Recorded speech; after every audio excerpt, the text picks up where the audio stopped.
मसीह यस्सु के कादरोजीम नाम में आप सबकी सलामती हो। मैं आप सबको the way of haven Facebook page पर हमारे बाइबल स्टडी के प्रोग्राम में खुशामदीद कहती हूँ और खुदावंद का शुक्र करती हूँ जिसने मुझे और आपको हम सबको मौका दिया कि खुदावंद की पाक हजूरी में जमा होकर खुदावंद के जिंदा कलाम को सीखें और खुदावंद की हजूरी में और ज्यादा आगे बढ़ सकें। सो मेरे अजीजों, खुदावंद के कलाम में से पहली तवारीख की किताब को हम सीख रहे हैं। पहली तवारीख की किताब उसके 27वें बाब को आज हम खुदावंद के कलाम में से सीखेंगे। और इससे पहले मैं खुदावंद के कलाम को पढ़ना शुरू करूं, मैं आप सबसे गुजारिश करती हूं कि आप जितने मेरे साथ ऑनलाइन आ चुके हैं, बराए मेहरबानी इस वीडियो को अपनी वॉल पर और दूसरे ग्रुप्स में जरूर शेयर करें ताकि मजीद लोग हमें खुदावंद का कलाम सुनने के लिए ज्वाइन कर सकें। सो मैं गुजारिश करूंगी वीडियो को शेयर करने के साथ साथ अपनी बाइबल मुकद्दस को भी जरूर मेरे साथ खोलें और निकालें। पहले तवारीख की किताब उसका 27वां बाब और उसकी पहली आयत से हम पढ़ेंगे। खुदावंद के कलाम में यूं लिखा है, और बनी इसराइल अपने शुमार के मुआफिक अबाई खानदानों के रईस और हजारों और सैकड़ों के सरदार और उनके मुनसबदार जो उन फरीकों के हरामर में बादशाह हर अमर में बादशाह की खिदमत करते थे, जो साल के सब महीनों में माँ बमा आते और रुखसत होते थे, हर फरीक में 24,000 थे। पहले महीने के पहले फरीक पर यसु बहाम बिन जब्दी एल था और उसके फरीक में 24,000 थे। और बनी फारस में से था और पहले महीने के लश्कर के सब सरदारों का रईस था। और दूसरे महीने के फरीक पर दोदे अखोही था और उसके फरीक में मिकलवत भी सरदार था और उसके फरीक में 24,000 थे। तीसरे महीने के लश्कर का खास तीसरा सरदार यहू यहदा काहिन का बेटा बिनाया था और उसके फरीक में 24,000 थे। ये वो बिनाया है जो 30 में जबरदस्त और उन 30 के ऊपर था। उसी के फरीक में उसका बेटा अमीजबाद भी शामिल था। चौथे महीने के लिए योआब का भाई इसाहील था और उनके पीछे उसका बेटा जब्दिया था और उसके फरीक में 24,000 थे। पांचवें महीने के लिए पांचों और सरदार समूहत इजराकी था और उसके फरीक में 24,000 थे। छठे महीने के लिए छठा सरदार तकवई इकेस का बेटा एरा था और उसके फरीक में 24,000 थे। सातवें महीने के लिए सातवां सरदार बनी इफ्राइम में से फलूनी खलस था और उसके फरीक में 24,000 थे। आठवें महीने के लिए आठवां सरदार जारीहों में से होसाती सबकी था और उसके फरीक में 24,000 थे। नवे महीने के लिए नवा सरदार बिन्यामीनियों में से अनतोती अबियजर था और उसके फरीक में 24,000 थे। 10वें महीने के लिए 10वां सरदार जारीहू में से नतू फाती महरी था और उसके फरीक में 24,000 थे। 11वें महीने के लिए 11वां सरदार बनी इफ्राइम में से फरातोनी बिनाया था और उसके फरीक में 24,000 थे। 12वें महीने के लिए 12वां सरदार अतनी एलियों में से नतू फाती खल्दी था और उसके फरीक में 24,000 थे। और इसराइल के कबीलों पर रूबीनियों का और सरदार इलियजर बिन जिक्री था। शमौनियों का सफ्तिया बिन महका, लावियों का हसबिया बिन कमवाएल, हरूनियों का सदूक, यहूदा का इलीहू जो दाऊद के भाइयों में से था, इश्कार का उमरी बिन मिकाइल, जबलून का इस्माया बिन अब्दिया, नफ्ताली का यरमूत बिन अजीएल, बनी इफ्राइम का हौसिया बिन अजाजाया, मुनस्सी के आधे कबीला का युआइल बिन फदाया, जलाद में मुनस्सी के आधे कबीला का एदो बिन जकरिया, बिन्यामीन का यसीएल बिन अबनेर, दान का अजराइल बिन यरूहाम। ये इसराइल के कबीलों के सरदार थे, पर दाऊद ने उनका शुमार नहीं किया था, जो 20 बरस या कम उम्र के थे, क्योंकि खुदावन ने कहा था कि मैं इसराइल को आसमान के तारों की मानद बढ़ाऊंगा। जरूया के बेटे युआब ने गिनना तो शुरू किया, पर खत्म नहीं किया था कि इतने में इसराइल पर कहर नाजिल हुआ, और ना वो तादाद दाऊद बादशाह की तवारीखी तादादों में दर्ज हुई, और शाही खजानों पर अजुमाउत बिन अदीएल मुकर्रर था, और खेतों और शहरों और गांवों और कलों के खजानों पर यहूनतन बिन उजिया था, और काश्तकारी के लिए खेतों में काम करने वालों पर उजी बिन कलूब था, और अंगूरिस्तान पर समई रामाती था, और मै के जखीरों के लिए अंगूरिस्तान की पैदावार पर जब्दी शफमई था, और जैतून के बागों और गुल्लर के दरख्तों पर जो नशीब के मैदानों में थे बलहनान जदरी था, और युआस तेल के गोदामों पर और गाय बैल के गलों पर जो शारून में चरते थे सतरी शारूनी था, और साफत बिन अदली गाय बैल के उन गलों पर था जो वादियों में थे, और ऊंटों पर इस्माइली ओबल था, और गधों पर यहदिया मरनोती था, और भेड़ बकरी के रेवड़ों पर याजीजी हाजरी था। ये सब दाऊद बादशाह के माल पर मुकर्रर थे, और दाऊद का चचा यूनतन मुशीर और दानिशमंद और मुंशी था, और यही एल बिन हकुमनी शहजादों के साथ रहता था, और अखितफल बादशाह का मुशीर था, और हुसी अर्की बादशाह का दोस्त था, और अखितफल से नीचे यहूयदा बिन बनाया और इबियातर थे, और शाही फौज का सिपा सलार युआब था। खुदावन के पाक कलाम पढ़े और सुने जाने पर खुदावन की बरकत हो। खुदावन का शुक्र हो मेरे अजीजों। खुदावन के कलाम में से पहली तवारीख की किताब उसके 27वें बाब को आज हमने खुदावन के कलाम में से पढ़ा है, और मैं आपको बताती चलूं कि पहली तवारीख की किताब के टोटल जो है वो 29 चैप्टर्स हैं, और हम खुदावन का शुक्र करते हैं कि आज हमने इसका 27वां चैप्टर पढ़ा है, और खुदावन जरूर मौका दे, खुदावन ने चाहा तो थर्सडे को हम इसी तरह 28वां चैप्टर सीखेंगे। फ्राइडे को फिर से जब पाकिस्तान में सैटरडे की मॉर्निंग होगी तो खुदावन ने चाहा तो हम पहली तवारीख की किताब के आखिरी चैप्टर को सीखेंगे। याद रहे कि हमने पहले चैप्टर से स्टार्ट किया था खुदावन के कलाम को सीखना, और हम यहाँ पर 27वें चैप्टर तक पहुंच चुके हैं। ये खुदा की खास बरकत, खुदा का खास फजल है कि बाइबल मुकद्दस के शुरू से लेकर हम पैदाइश की किताब से लेकर एक एक चैप्टर को एक एक आयत की डिटेल के साथ सीख रहे हैं, और इनमें कुछ हिस्से ऐसे हैं जहां पर सिर्फ नामों की लिस्ट होती है, तो वहां पर हम पूरे चैप्टर की समरी पर गौर करते हैं,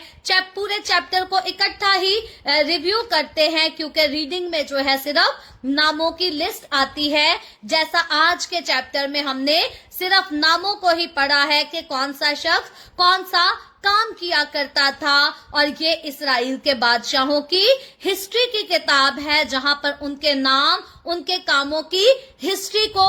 बड़ी तरतीब के साथ लिखा गया है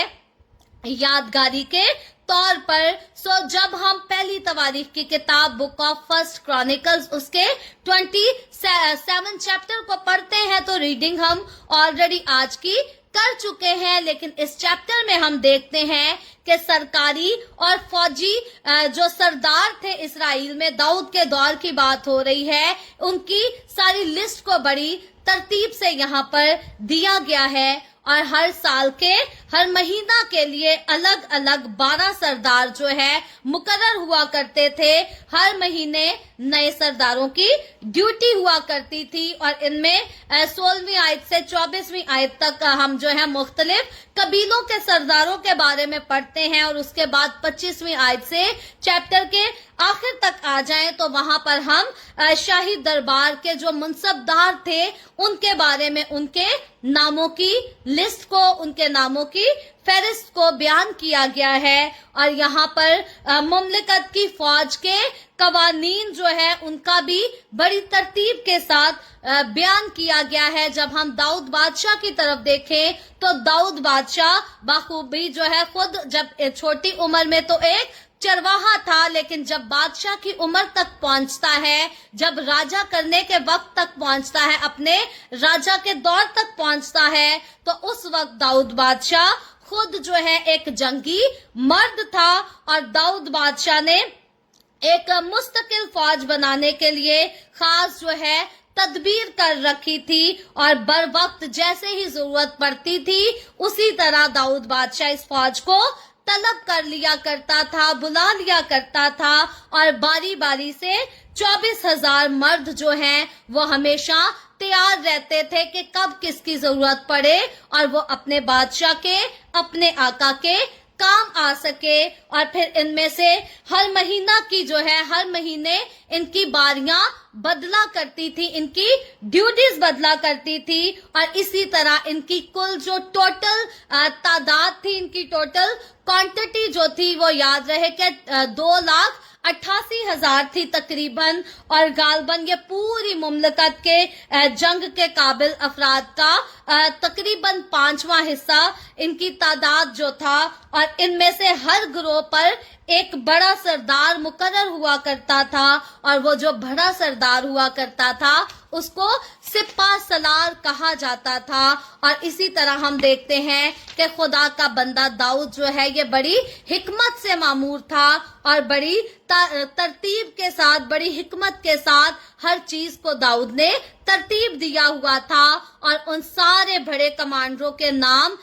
جن کو داؤد بادشاہ جو ہے، جن کو داؤد بادشاہ نے ذمہ داریاں دی تھی، رسپانسبلٹیز دی تھی، ان سب کے ناموں کی لسٹ جو ہے آج ہم نے آج کے چیپٹر میں پڑھی ہے. اور پھر یہاں پر بنایا کا بھی ذکر کیا گیا ہے، یوآب کا ذکر کیا گیا ہے. دوسرے سیموئیل کی کتاب میں ہم ان سارے ناموں کو، ان سارے ناموں کے کاموں کو بڑی ترتیب کے ساتھ، ڈیٹیل کے ساتھ آلریڈی پڑھ کر آ چکے ہیں، سیکھ کر آ چکے ہیں. جیسا کہ میں نے شروع میں کہا کہ آج ہم نے 27ویں چیپٹر میں صرف ناموں کی لسٹ کو پڑھا ہے اور ہم اس پر شارٹ سا اوور ویو کریں گے جب ہم آج کے چیپٹر کی 23ویں اور 24ویں آیت پر غور کرتے ہیں. تو یہاں پر لوگوں کا شمار بتایا گیا ہے اور جب داؤد بادشاہ لوگوں کو شمار کرنے کا داؤد بادشاہ نے حکم دیا تو اس کو ہم نے لاسٹ ویک میں پڑھا تھا کہ کس طرح سے یوآب جو ہے ان کو گنتی نہیں کرنا چاہتا تھا، کیونکہ خدا نے کہا تھا کہ اسرائیل کی تعداد میں اتنی بناؤں گا. خدا نے باپ ابراہیم سے وعدہ کیا تھا کہ اگر کوئی ریت کے ذروں کو گن لے تو باپ ابراہیم کی اولاد بھی گن لی جائے گی. اور اسی لیے جب داؤد بادشاہ نے تعداد کو گننے کا کہا تو یوآب نے اس بات کے لیے داؤد بادشاہ کو سمجھایا کہ یہ کام ٹھیک نہیں، لیکن داؤد بادشاہ نے اپنے دل کے غرور کے باعث اس قوم کا شمار کرایا، ان کی گنتی کرائی، لیکن اس کا کچھ فائدہ نہ ہوا بلکہ فوراً جو ہے بہت جلد جو ہے خدا کا غضب بھڑکا اور خدا نے ظاہری طور پر ناراضگی کا اظہار کیا داؤد بادشاہ کے ساتھ، قوم بنی اسرائیل کے ساتھ. یاد رکھے کہ جس کام کا، جس بات کا خدا حکم نہ دے وہ کام یا وہ بات انسان کو نہیں کرنی چاہیے. اکثر اوقات پرانے دور کا ایک پنجابی گیت تھا، اکثر اوقات ہمارے بڑے بزرگ اس گیت کو گایا کرتے تھے کہ جنو یسو حکم نہ دیوے او نہ کرے منادی، چنگا نہیں جے تھا کرنا روحاں دی بربادی. انجیل نو پاسے رکھ دوے تے ہور کوئی کم کار کرے. سو بات یہ ہے کہ جس کام کے لیے خدا انسان کو حکم نہیں دیتا، ضرور ہے کہ انسان وہ کام کو ہاتھ نہ لگائے۔ خادموں کی اگر بات کریں تو آج چرچز کی مخالفت عروج پر ہے، آج پاسٹرز کی مخالفت ہمیں عروج پر نظر آتی ہے۔ کیا وجہ ہے؟ کیا ہماری قوم میں اچھے پاسٹر نہیں؟ ہماری قوم میں بہت سارے اچھے پاسٹر ہیں، عظیم ترین خدا کے خادم ہیں، بہت سارے خادم ہیں جن کو میں بائی نیم بائی فیس جانتی ہوں، جن کو میں ذاتی طور پر جانتی ہوں، جن کی زندگی میں کوئی برائی نہیں پائی جاتی، کوئی لالچ نہیں پایا جاتا، کوئی گھمنڈ نہیں پایا جاتا، وہ بڑی سادگی سے خدا کی خدمت کر رہے ہیں۔ لیکن پھر بھی خادموں کا معیار اب پہلے جیسا نہیں رہا۔ وجہ کیا ہے؟ کیونکہ بہت سارے خادم ایسے اٹھ کھڑے ہوئے جنہوں نے سوچا کہ اور کوئی ہم سے جاب نہیں ہوتی تو چلو ہم بائبل کو پکڑ لیتے ہیں، ہم پاسٹر بن جاتے ہیں، اور اس طرح سے ہم انجیل کی منادی بھی کرتے جائیں گے اور اپنا بینک بیلنس بھی بنتا رہے گا، باہر سے ڈونرز پکڑ لیں گے اور ڈونرز جو ہے پیسہ بھیجا کریں گے اور وہ پیسہ ہمارا بینک بیلنس بناتا رہے گا، ہمارے گھر بنتے رہیں گے۔ آج بھی پاکستان میں ایسے بہت سارے لوگ موجود ہیں، کوئی چرچ کھولتا ہے، کوئی کہتا ہے کہ میں این جی او کھولنا چاہتا ہوں، میں یہ کام کر لیتا ہوں، میں بچوں میں کام کر لیتا ہوں، مجھے جو ہے ڈونرز ڈھونڈ کے دیے جائیں۔ یاد رکھیں، خداوند نے جس انسان کو جس چیز کی بلاہٹ کے لیے بلاہٹ دی ہے وہی کام انسان کرے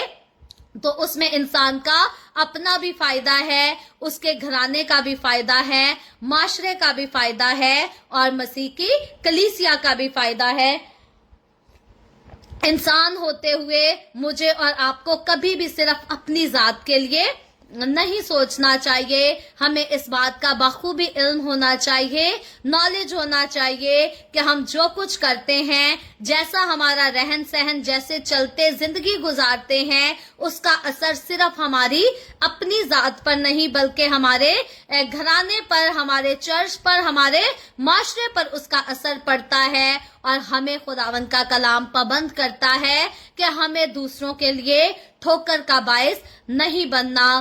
داؤد بادشاہ نے یہاں پر غلط کام کیا۔ اس چیپٹر کو ہم نے بڑی ترتیب سے سیکھا تھا کہ داؤد بادشاہ نے جب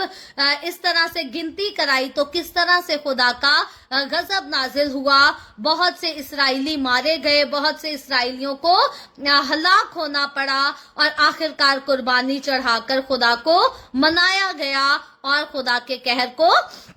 برسنے سے روکا گیا۔ میں یہاں پر کہنا چاہتی ہوں کہ اس سے پہلے کہ خدا کا قہر بڑھ کے، اس سے پہلے کہ خدا کا غضب نازل ہو، انسان کو چاہیے کہ اپنے ہر گناہ سے توبہ کر لے، اور انسان کو چاہیے کہ اپنی زندگی میں جب تک خدا کی طرف سے اس کو کوئی کنفرمیشن نہ ملے، کوئی کام نہ کرے۔ خدا کی مرضی، خدا کی رضا کو معلوم کرنا بہت زیادہ ضروری ہے، اور میں اپنے ذاتی ایکسپیرینس کے ساتھ کہہ سکتی ہوں کہ جن باتوں میں ہم خدا کی مرضی کو امپورٹنس نہیں دیتے، ہمیں دکھ سہنا پڑتا ہے، ہمیں تکلیف سے گزرنا پڑتا ہے اور ہمیں ناکامیوں کا سامنا کرنا پڑتا ہے۔ لیکن جب ہم خدا کی مرضی کو پہلا درجہ دیتے اور اپنی مرضی کو پیچھے چھوڑ دیتے ہیں تو پھر خداوند ہمیں کامیاب کرتا ہے، خداوند ہمیں سرفراز کرتا ہے، خداوند ہمیں شادمان بھی رکھتا ہے۔ اس کے علاوہ آج کے چیپٹر میں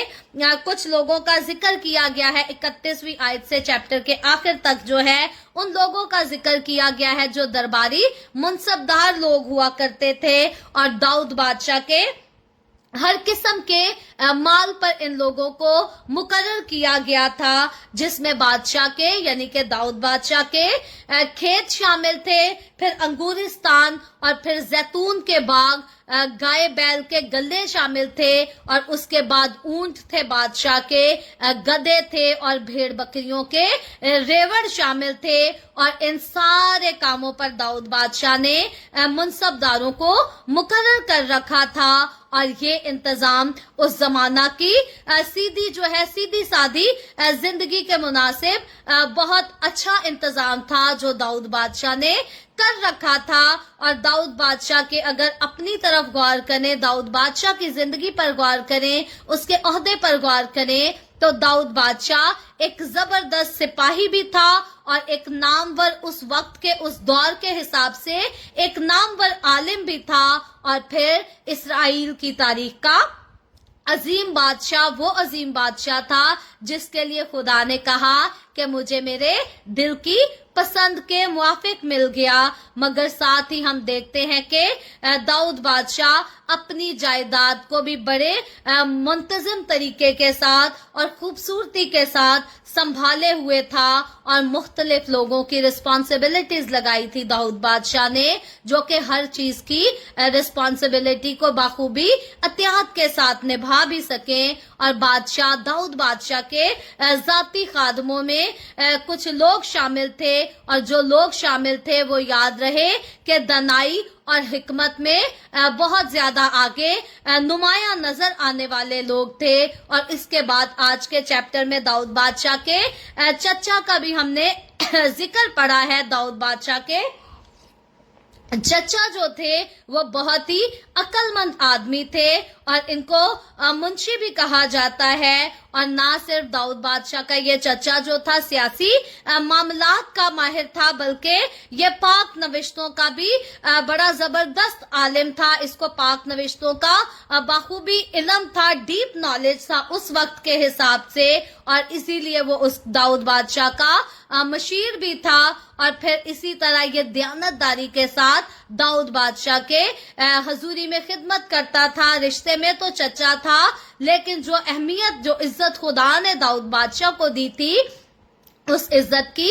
कदर करता था। मुबारक है वो लोग जो खुदा के खादमों को इज्जत देते हैं, उनकी कदर करते हैं, क्योंकि खुदावंद का कलाम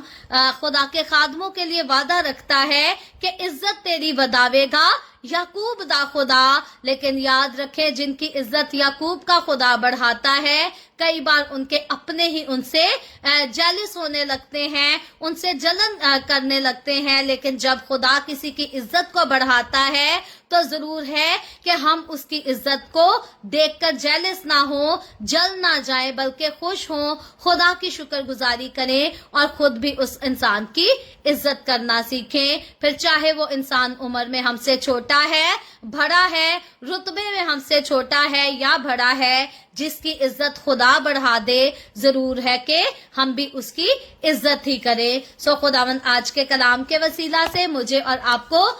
हम सबको बहुत बरकत दे। आए हम सब दुआ करेंगे, और इससे पहले मैं दुआ करूं, आप सबसे गुजारिश करती हूं, आपके पास कोई भी प्रेयर रिक्वेस्ट है तो आप जरूर नीचे कमेंट में लिख सकते हैं। आए हम सब अपने सरों को खुदावंद की हजूरी में झुकाएंगे और दुआ करेंगे। Praise Jesus, hallelujah, hallelujah.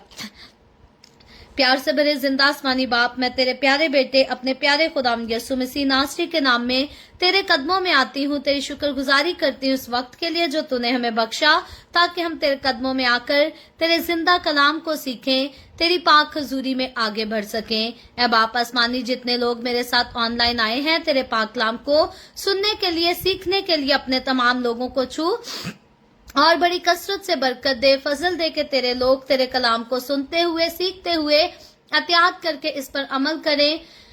और तेरी पाक हजूरी में और ज्यादा आगे बढ़ सकें। ऐ बाप आसमानी, जितने लोगों ने इस वीडियो के नीचे कमेंट्स में अपनी दरखास्तें लिखी हैं, मैं तेरी बंदी होते हुए तेरे लोगों की तमाम दरखास्तों को तेरी हजूरी में पेश करती हूँ। मैं तुझसे मिन्नत और दरखास्त करती हूँ, अपने लोगों के साथ हो, तमाम तरह की बीमारियों से, दुखों, तकलीफों, परेशानियों से अपने लोगों को आजाद कर, ताकि तेरे लोग आजाद होकर तेरी शुक्रगुजारी करें, तेरे नाम की गवाही दे सकें। मैं तेरे तमाम खादमों को, मुकद्दसीन को, पाकलीसियाओं को, परस्तारों को तेरी हजूरी में याद करती हूँ। हर एक पर अपना हाथ बढ़ा, सबको छू बरकत दे, अपनी पनाह में लिए रख, अपने जलाल, अपनी गवाही के लिए सबको और ज्यादा कसरत से इस्तेमाल कर। इस दुनिया में वो लोग जो मसीही होने के बायस दुख उठाते हैं, परसिक्यूशन का सामना करना पड़ता है, उन लोगों को भी अपनी पनाह में ले, उनकी हिफाजत कर, उनका निगाहबान हो और उनके आंसुओं को पहुंचकर उनको अच्छी जिंदगी दे। मैं अपने आप को तेरी हजूरी में पेश करती हूँ। बाप आसमानी, मुझ पर अपना हाथ बढ़ा, the way of haven church Canada पर, सारी मिनिस्ट्री पर अपना हाथ बढ़ा, अपने जलाल के लिए, रूहों की नजात के लिए और ज्यादा कसरत से इस्तेमाल कर। बनी इसराइल पर तेरी बरकत, तेरी सलामती हो और हम सब पर तेरी बरकत और सलामती हमेशा होती रहे। मसीह यस्सु के नाम में ये दुआ मांगती हूँ, आमीन। खुदावंद की सिखाई हुई दुआ में शरीक होंगे। आए हमारे बाप, तू जो आसमान पर है, तेरा नाम पाक माना जाए, तेरी बादशाही आए, तेरी मर्जी जैसी आसमान पर पूरी होती है जमीन पर भी हो। हमारे रोज की रोटी आज हमें दे, जिस तरह हम अपने कर्जदारों को माफ करते हैं, तू भी हमारे कर्ज हमें माफ कर। हमें आजमाइश में ना पड़ने दे, बल्कि बुराई से बचा, क्योंकि बादशाही, कुदरत और जलाल हमेशा तेरे ही हैं, आमीन आमीन। खुदावंद आप सबके साथ हो, आप सबको बहुत बरकत दे। मेरे साथ हर रोज ऑनलाइन आकर खुदावंद के कलाम को सुनने के लिए, सीखने के लिए आप सबका बहुत ज्यादा शुक्रिया। इस कलाम को जगह जगह शेयर करते रहें ताकि हम सबके वसीला से अंजील की मनादी कसरत से हो सके। सो कल फिर खुदावंद ने चाहा तो इसी तरह the way of haven Facebook page पर ऑनलाइन आकर हम खुदावंद के कलाम को सीखेंगे। पाकिस्तान के सुबह 7 बजे, इंडिया के सुबह 7:30 बजे और कनाडा टोरंटो टाइम के मुताबिक रात को 10 बजे। आप जरूर खुद भी आए, दूसरों को भी दावत दें ताकि मजीद लोग हमारे साथ मिलकर खुदावंद के कलाम को सीखते रहें और खुदावंद की हजूरी में आगे बढ़ते रहें। खुदावंद आप सबके साथ हो, आमीन।